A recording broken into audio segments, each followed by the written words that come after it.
Bom dia, boa tarde, boa noite, gente. Tudo certo com vocês?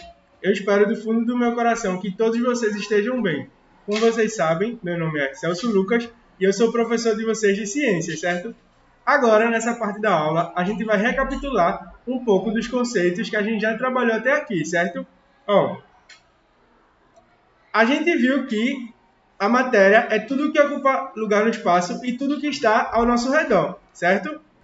E a gente também viu que a matéria ela pode existir de três formas, na forma sólida, líquida e gasosa, certo? Chamado os três estados físicos da matéria. Eu vou tirar aqui a máscara porque eu estou sozinho no ambiente, certo? E essa diferença de existir a matéria na forma sólida, líquida e gasosa vai depender da junção ou separação dos átomos. Quando os átomos estão muito juntos, a gente vai ter a forma sólida. Quando eles estão um pouco separados, a gente tem a forma líquida. E quando eles estão muito distantes um do outro, a gente tem a forma gasosa, certo? E de acordo com essa junção e separação dos átomos, a gente vai ter, por exemplo, grafite e diamante, que são quimicamente feitos da mesma substância, que é o carbono. Entretanto, o carbono, na sua forma de diamante, ele é muito mais unido. Já no grafite, ele é mais separado, que dá a diferença total de duas substâncias que, na verdade, são feitas pelo mesmo material, certo? A gente viu também as características sólidas do sólido, né? A gente viu que o sólido, ele é uma substância dura e incomprensível, ou seja, que não pode se comprimir. A gente viu que ele não tem espaços vazios na estrutura sólida. O arranjo do sólido, certo? O arranjo do sólido é bem unido. A gente também viu que ele tem um baixo grau de movimentação das moléculas. Suas moléculas se movimentam bem pouco.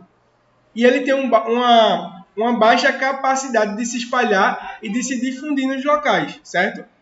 Ele vai sempre apresentar forma definida e uma forma fixa. E ele tem seu volume próprio, certo? Já o segundo tipo, o líquido, ele vai ser gerado a partir de uma fusão de um sólido ou pela condensação de um gás. A fusão de um sólido é quando o sólido sai do estado sólido e vai para o estado líquido. E a condensação é quando o gás deixa de ser gás e se forma líquido. Então, o líquido ele está no meio. Ele pode ser formado pela fusão de um sólido ou pela condensação de um gás, certo? Suas moléculas são próximas, mas não tantas como a do sólido. Ele sempre vai ter um volume inalterado e ele vai ter uma forma variável, de acordo com o recipiente. E o terceiro tipo da matéria, do tipo sólida, ela vai ter um grande grau de liberdade, então suas moléculas são bem dispersas, certo?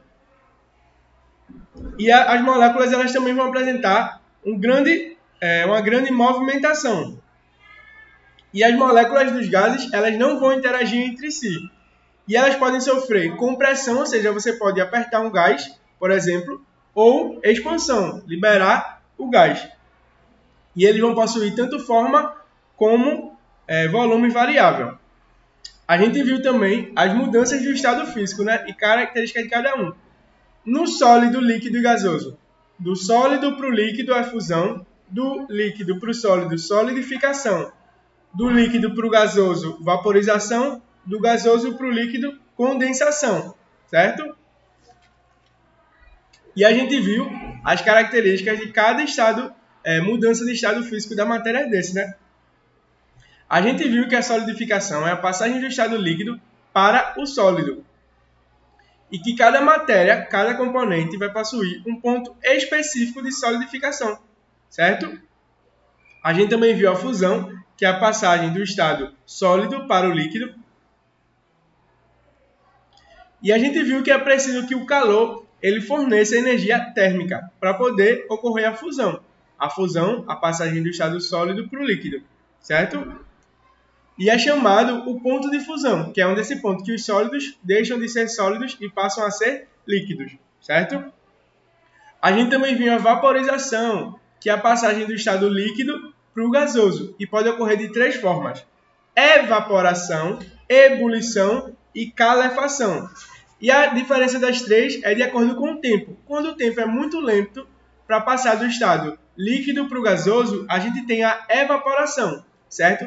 Que é, por exemplo, onde acontecem rios e mares, onde o sol está esquentando a água e ela aos poucos vai evaporando e formando nuvens. A gente viu a ebulição, que é, por exemplo, quando você bota água numa panela e leva essa panela ao fogo. E aí você está esquentando a água e ela está saindo um gás.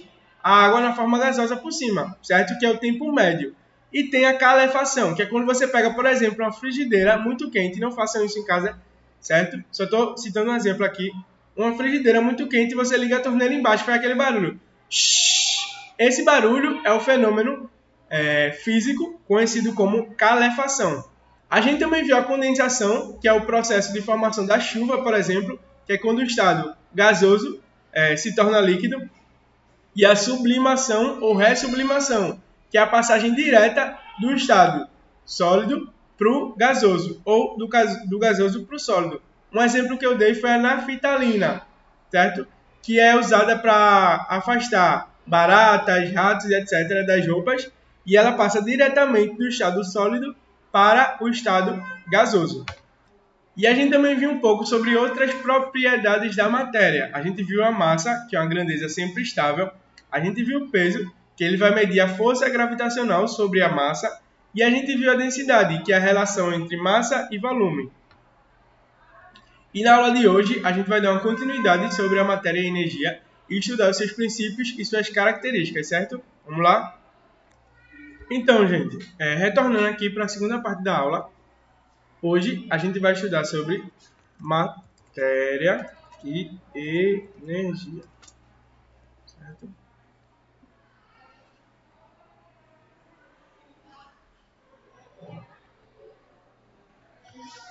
Matéria e energia.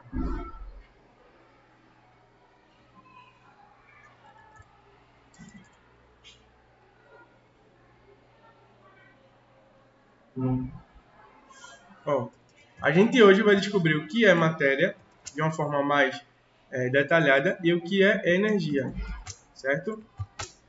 Importante que vocês copiem tudo isso que eu vou estar escrevendo aqui nessa lousa digital, certo? E a matéria pode ser definida como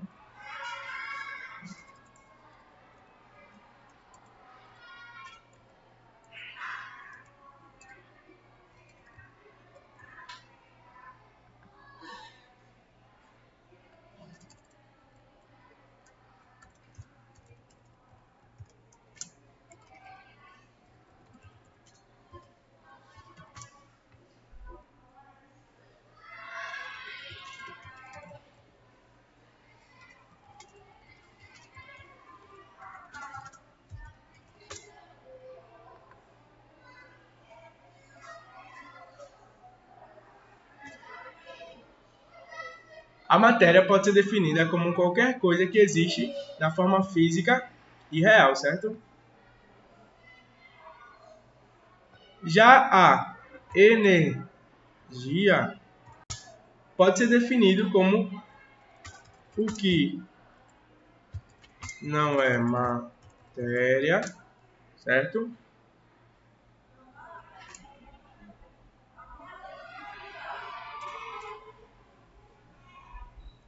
Como som não é matéria, luz não é matéria, sensações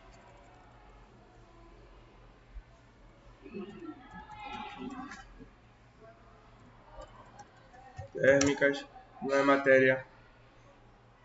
Sensações térmicas, lembrando que é, por exemplo, frio e calor, certo? Então a gente aqui tem esses dois conceitos para trabalhar inicialmente: matéria e energia, certo?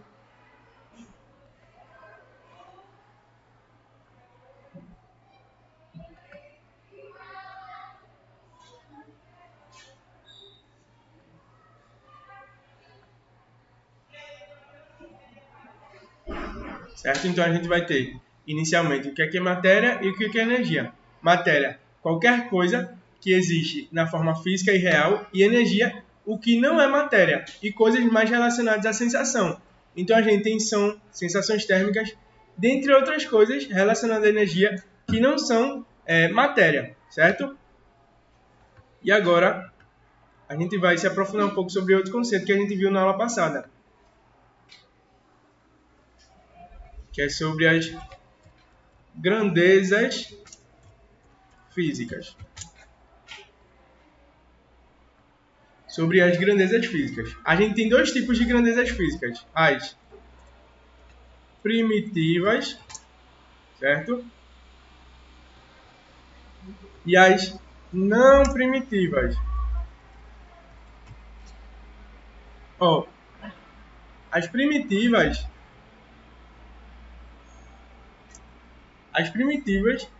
são as que nós podemos definir.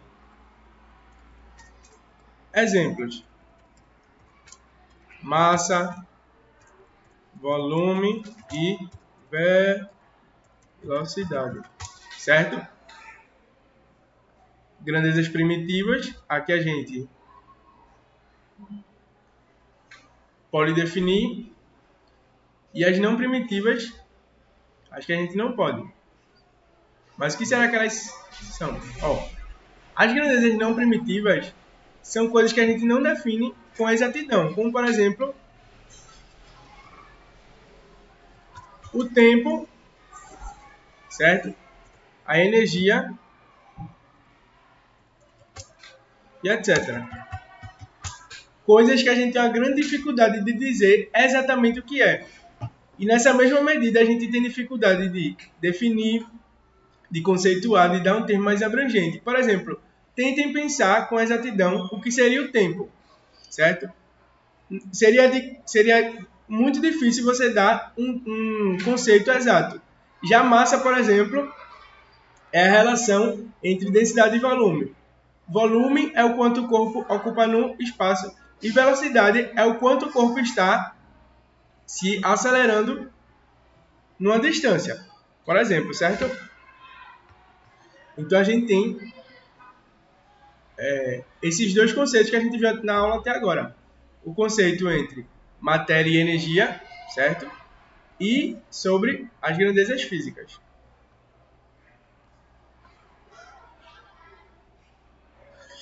Agora, a gente vai adentrar em outro tema sobre átomos e moléculas, certo?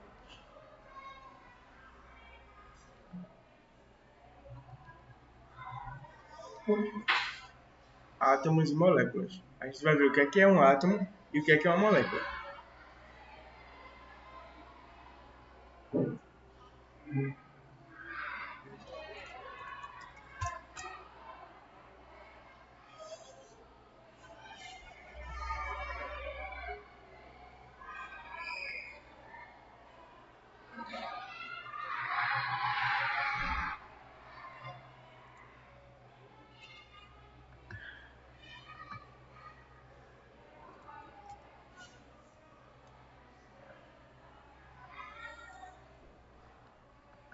Ó, aqui a gente teria, por exemplo, um átomo.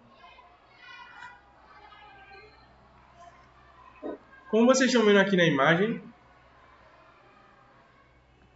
o átomo ele possui duas partes. Esse centro aqui, que o átomo possui, esse meio, é chamado de núcleo. Já essa parte aqui, mais externa, é chamada de eletrosfera, certo? No núcleo, a gente vai ter prótons e nêutrons, certo? Já na eletrosfera, a gente só tem elétrons, certo? E de onde será que veio a palavra átomo? Vamos ver um pouco sobre isso?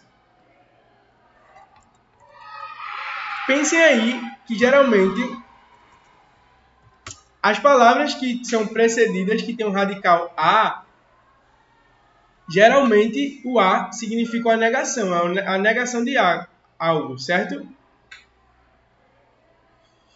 Essa palavra vem derivada do grego e significa a não parte. Por quê? O tomo, o radical tomo, significa parte do grego. E o A de negação. Átomo seria a não parte, certo? E como foi que se deu esse nome? Dois filósofos gregos chamados Leucipo e Demócrito pegaram duas rochas em um dia qualquer e começaram a quebrar. Até que em dado momento eles não conseguiram mais quebrar essa rocha.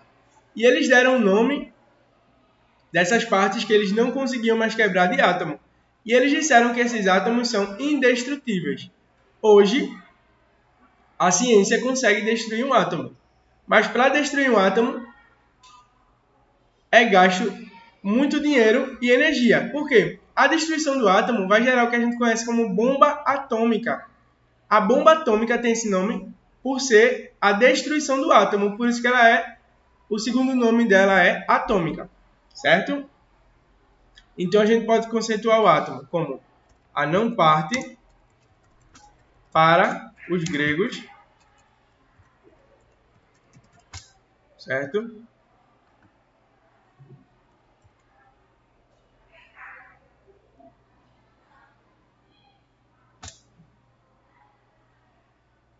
E também como a menor estrutura conhecida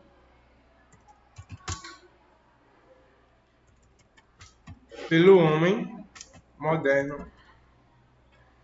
Então o átomo é considerado como a não parte, não faz parte das coisas para os gregos, e uma das menores, ou a menor estrutura, conhecida pelo homem moderno, certo? Mas por que eu botei um asterisco? A ciência hoje caminha cada vez mais para provar, o átomo já é provado que ele existe, mas outras estruturas menores que o átomo são de grande discussão hoje para se tentar provar se elas existem ou não, certo? E as moléculas? O que será que elas são? Ó,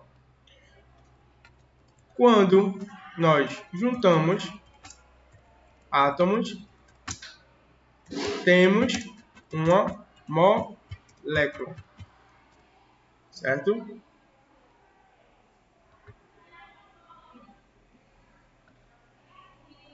Quando nós juntamos vários átomos, ou dois átomos diferentes ou iguais, nós temos uma molécula. Mas o que será exatamente o que é uma molécula?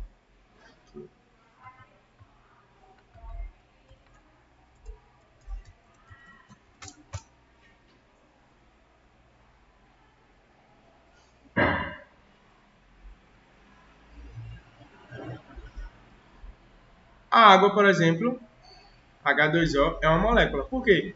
Nós temos três átomos, dois átomos de hidrogênio e um de oxigênio.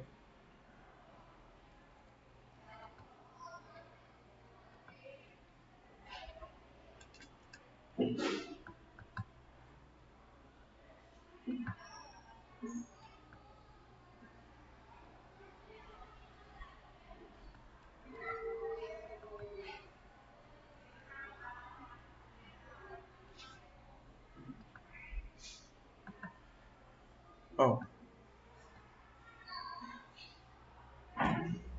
quando nós juntamos átomos, temos uma molécula, como a molécula aqui da água, certo?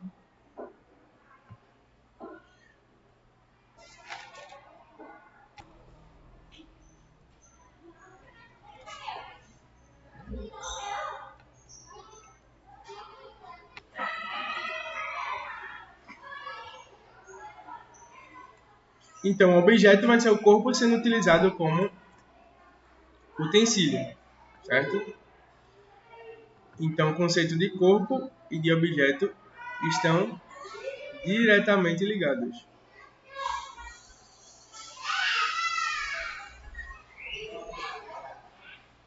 certo?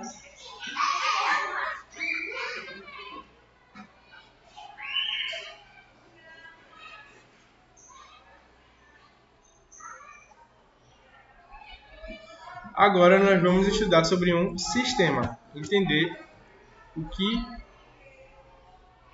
isso significa.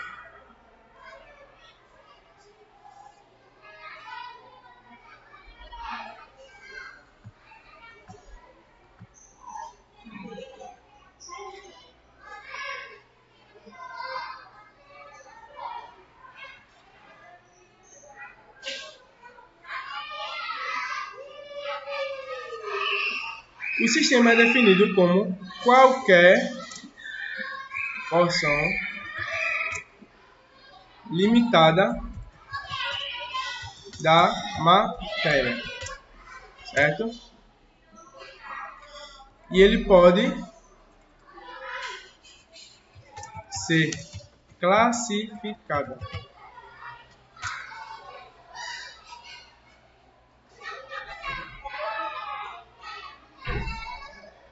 Recapitulando, o sistema vai ser qualquer porção limitada da matéria, certo? E ele pode ser classificado de duas formas. A gente vai ter os sistemas abertos, certo? Que é quando ele troca de matéria com o meio ambiente.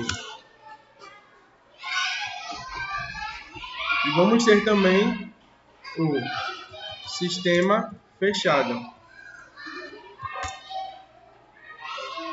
que é quando ele troca somente energia com o meio ambiente.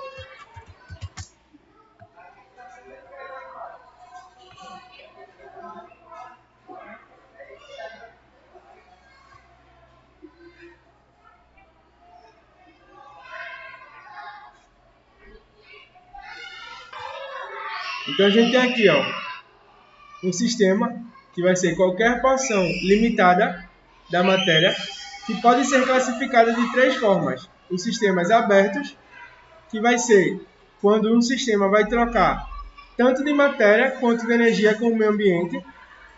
O sistema fechado, quando ele troca somente energia com o meio ambiente, ou seja, não troca matéria. E o sistema isolado, quando ele não troca nem matéria e nem energia com o meio ambiente. Vamos dar exemplo para cada um? Um sistema aberto,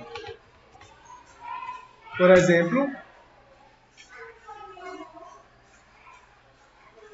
seria uma lata aberta, onde você coloca coisas. Qualquer espaço onde você está aberto, por exemplo, uma lata de lixo, uma lata de refrigerante, uma garrafa, onde você coloca coisas dentro, é um sistema aberto. Por quê? Você está trocando a energia daquele ambiente, mas também a energia. Tanto a matéria quanto a energia do ambiente. Ali dentro você está trocando, certo? Um sistema fechado é, por exemplo, uma lata de refrigerante. Por quê? A lata de refrigerante fechada é um sistema fechado. Por quê? Como ele está fechado, você não está trocando líquido nem nada com aquele refrigerante, com aquela lata de refrigerante. Entretanto, você está trocando energia na forma de temperatura, ou seja, energia térmica, certo? E um sistema isolado são, por exemplo, garrafas térmicas. Por quê? As garrafas térmicas, elas são fechadas, quando elas não estão sendo utilizadas, elas bem fechadas, elas tendem a praticamente não passar temperatura para essa garrafa térmica, certo? Com a observação que não existe sistema isolado perfeito. Ele ainda vai passar um pouco de energia, principalmente na forma de temperatura entre os meios, certo? Vamos agora recapitular o que a gente viu na aula.